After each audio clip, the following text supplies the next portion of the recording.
Hey guys, Dan Malone here from MassLive.com. Along, as always, Andrew's here, the Massachusetts Daily Collegian. I say as always, I did the solo last time, and I kept trying to throw it to somebody in my mind, and I'm like, wait, I'm doing this by myself, so I'm glad to have you back. Thanks. It's good to be back after the one-game hiatus. Well, nothing much has changed for UMass. We're here at the Malone Center right after a 78-72 overtime loss for UMass to Fordham. Fordham picked last in the Atlantic 10 to start this season, by the way.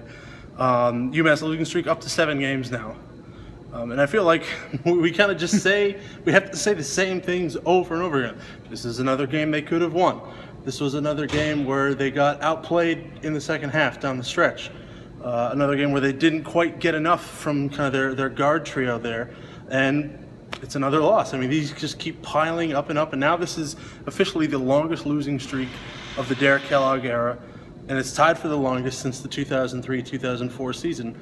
And they've got a tough stretch coming up here where they have to host Rhode Island on Tuesday, they go to Richmond, they host VCU, and then they're on the road for a couple more games. And this is getting to the point where it could slip into some really, really ugly territory really quickly. Yeah, and this is one that if you're UMass, you needed to pull away. Yeah. Clark hit that three in the corner in front of their bench with, I believe, like 8.8 seconds left or something like that. That gave him a second chance to kind of give him an extra 5 minutes to hopefully kind of turn the tides. But in that overtime, they didn't have enough left in the tank, like Coach Kellogg said.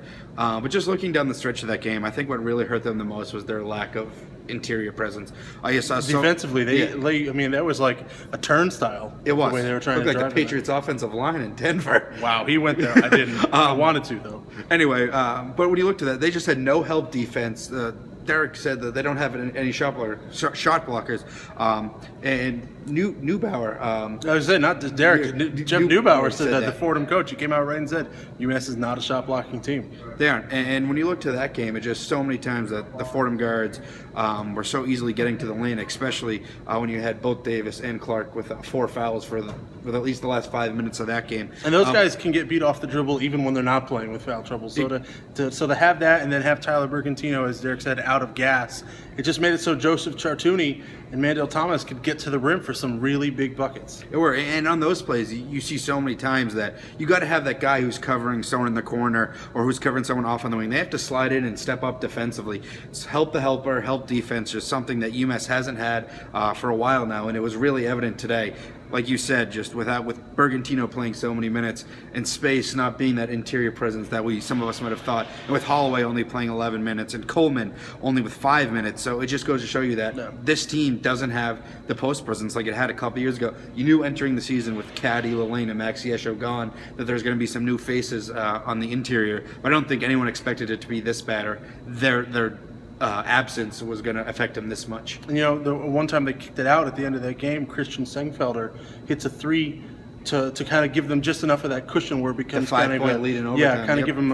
It turns into like a foul, a free throw shooting contest at that point. And UMass just they made up until that Dante Clark.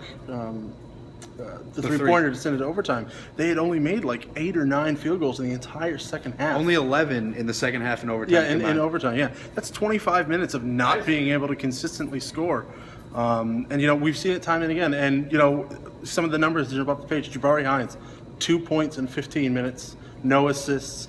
Trey Davis and Dante Clark combined to miss 13 3-pointers. The team didn't make a single 3-pointer in the second half until that Dante Clark making the corner to send it overtime. So it's just more of the same, and it's getting really redundant. They have to write the same things and say the same things. And I know if we're getting tired of it, the fans must be going nuts. Yeah, and I don't blame them. You already see on Twitter people are calling for Kellogg now. I think that's what it's come down to. It's nothing new. It's nothing new. It's just this is a tough time for UMass, especially like you mentioned. You have the tough stretch of games ahead of you. You're playing some of the conference's best team. The future, the near future doesn't seem so bright. I think if you're UMass, you look to that Rhode Island game on Tuesday at home. It's a rivalry game. UMass and Rhode Island, regardless of the record, always. If they can't get up for that one, pack it in for the rest of the season. It's not a good stretch for UMass right now. Nothing seems to be working. Kellogg has tried so many different things. He's tried so many different lineup combinations. He's tried bringing guys off the bench to bring some energy, and it just seems that nothing seems to be working, and it's not a good place for UMass right now. Even on a night when they hold Mandel Thomas and Ryan Rooms to subpar scoring nights, they can't get it done. And I think this is a game, especially that maybe had fans looking to the future a little bit, thinking of Dejan Giroux, who could maybe score a little bit, of Bryson Gresham and Chris Baldwin, who could give them some interior, muscle down low. So we're not there yet. Obviously, they still got 5 weeks to go in this season. So we'll see if they can muster anything to kind of turn this around a little bit. It's hard to have faith that they're going to, but like you said, it starts Tuesday against Rhode Island. Yep, that's all I got. Short and sweet. Yeah, I know. We'll catch you next time for that game. Sear, thank you again. No problem. Thanks, Dan. We'll see you.